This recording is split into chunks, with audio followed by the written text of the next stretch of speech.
Hello दोस्तों, आज हम कक्षा 8वीं विषय हिंदी उस किताब में पहली कई है। तो उसमें कविता पहली जो है हे मातृभूमि और उसके कवि राम प्रसाद बिस्मिल। तो इस कविता का हम आज अध्ययन करने वाले हैं। तो दोस्तों, कविता का अध्ययन करने से पहले कवि का परिचय जानना भी बहुत जरूरी होता है। तो यह कवि जो है राम प्रसाद बिस्मिल जी, उनका जन्म 1897 शाहजहांपुर उत्तर प्रदेश में हुआ है।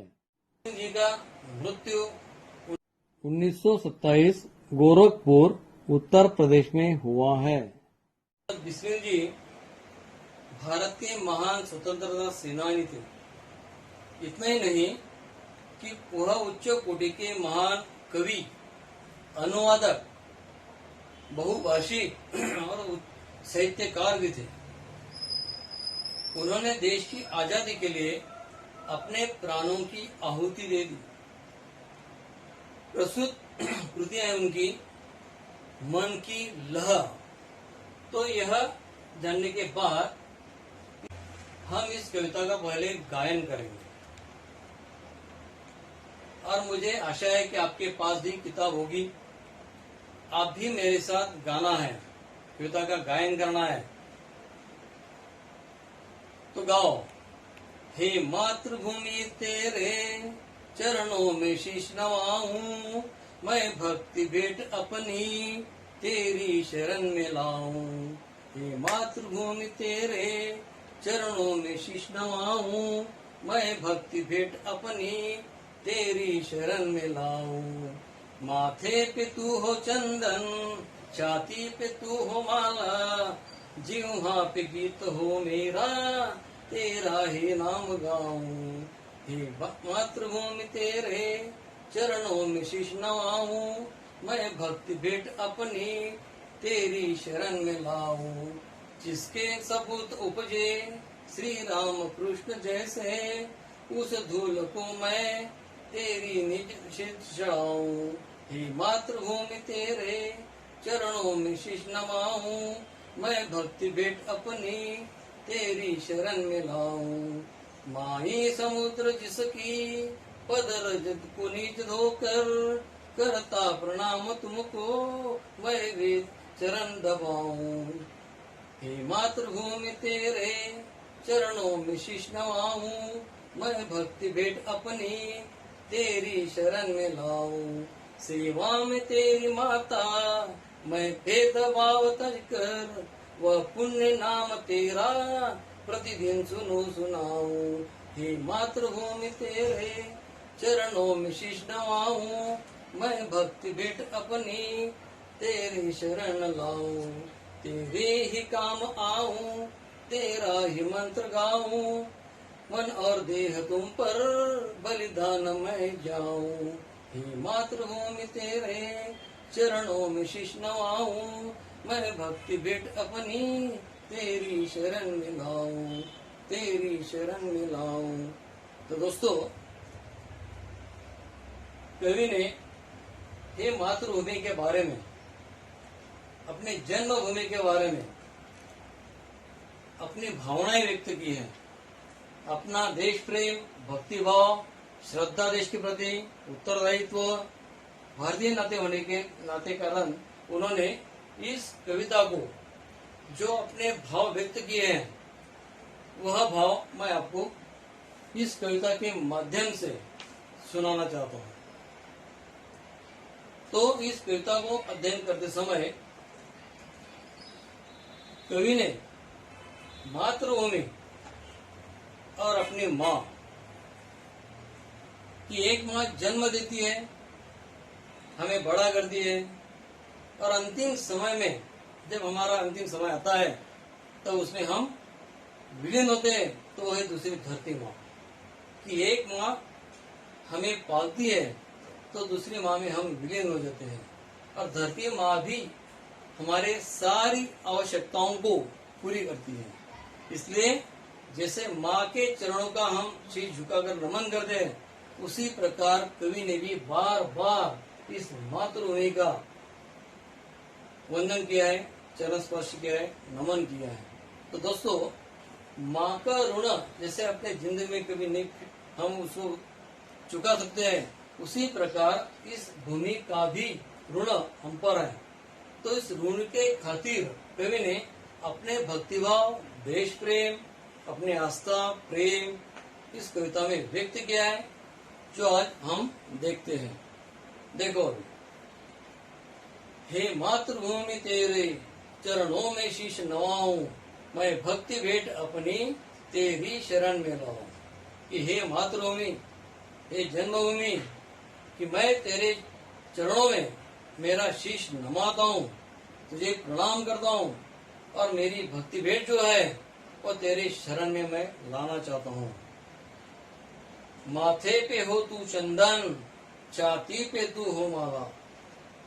कि हे मातृभूमि, तू माथे पे चंदन के समान है, विराजमान है, छाती पर तू फूलों की माला जैसी है, जिह्वा पे गीत तू ही मेरा, तेरा ही नाम गाओ।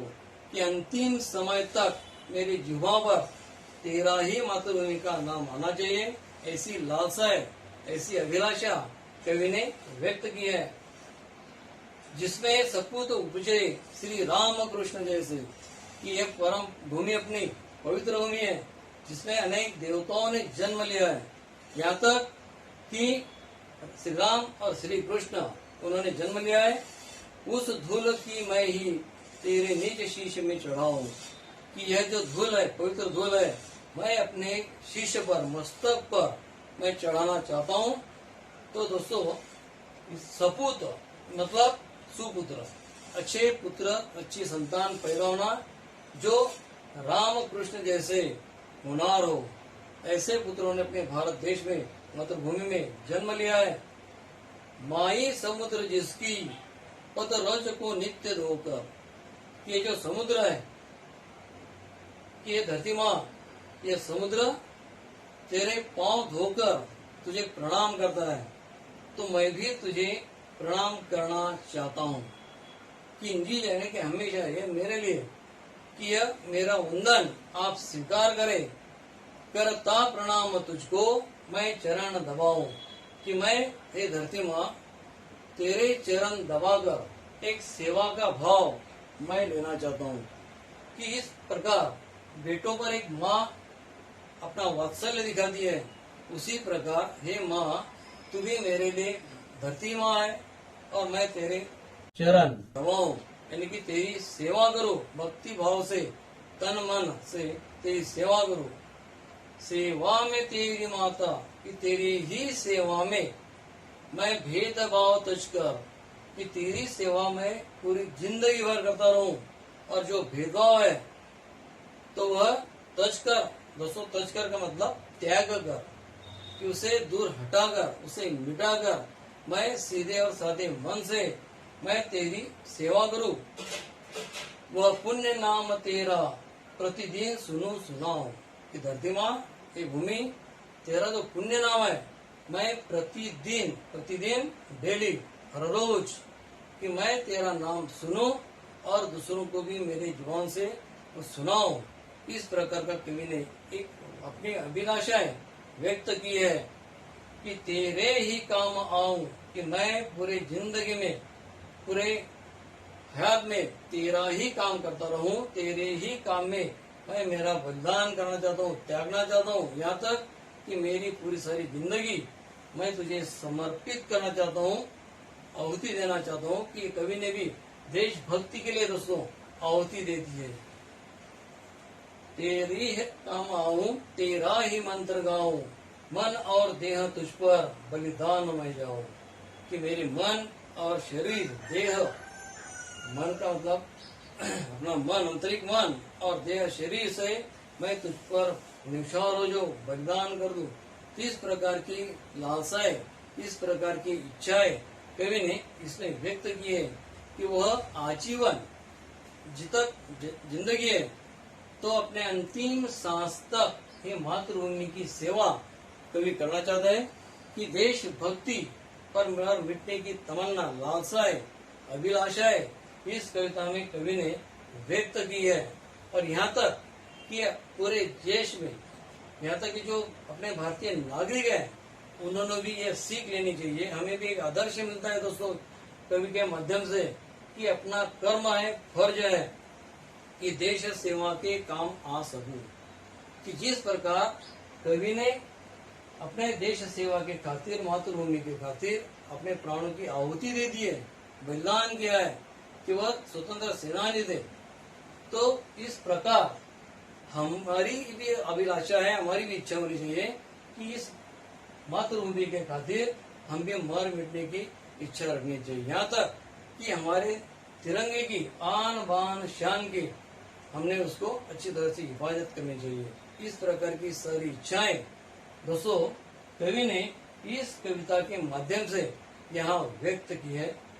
दोस्तों इस कविता के आधार पर मैं आपको स्वाध्याय, गृहपाठ और व्याकरण रचना कृति पत्रिकाएं मैं व्हाट्सएप ग्रुप पे आपको भेजूंगा और उन सारों को जवाब आप लिखकर मेरे वैयक्तिक नंबर पर भेजना चाहिए और मैं उसको चेक करूंगा। दोस्तों यह चैनल जो है अपने स्कूल का अधिकृत चैनल है, इसे आप सब्सक्राइब कीजिए, बेल आइकन को ऑन कीजिए, मतलब आने वाली नई वीडियो का नोटिफिकेशन आपको मिलता रहेगा। धन्यवाद।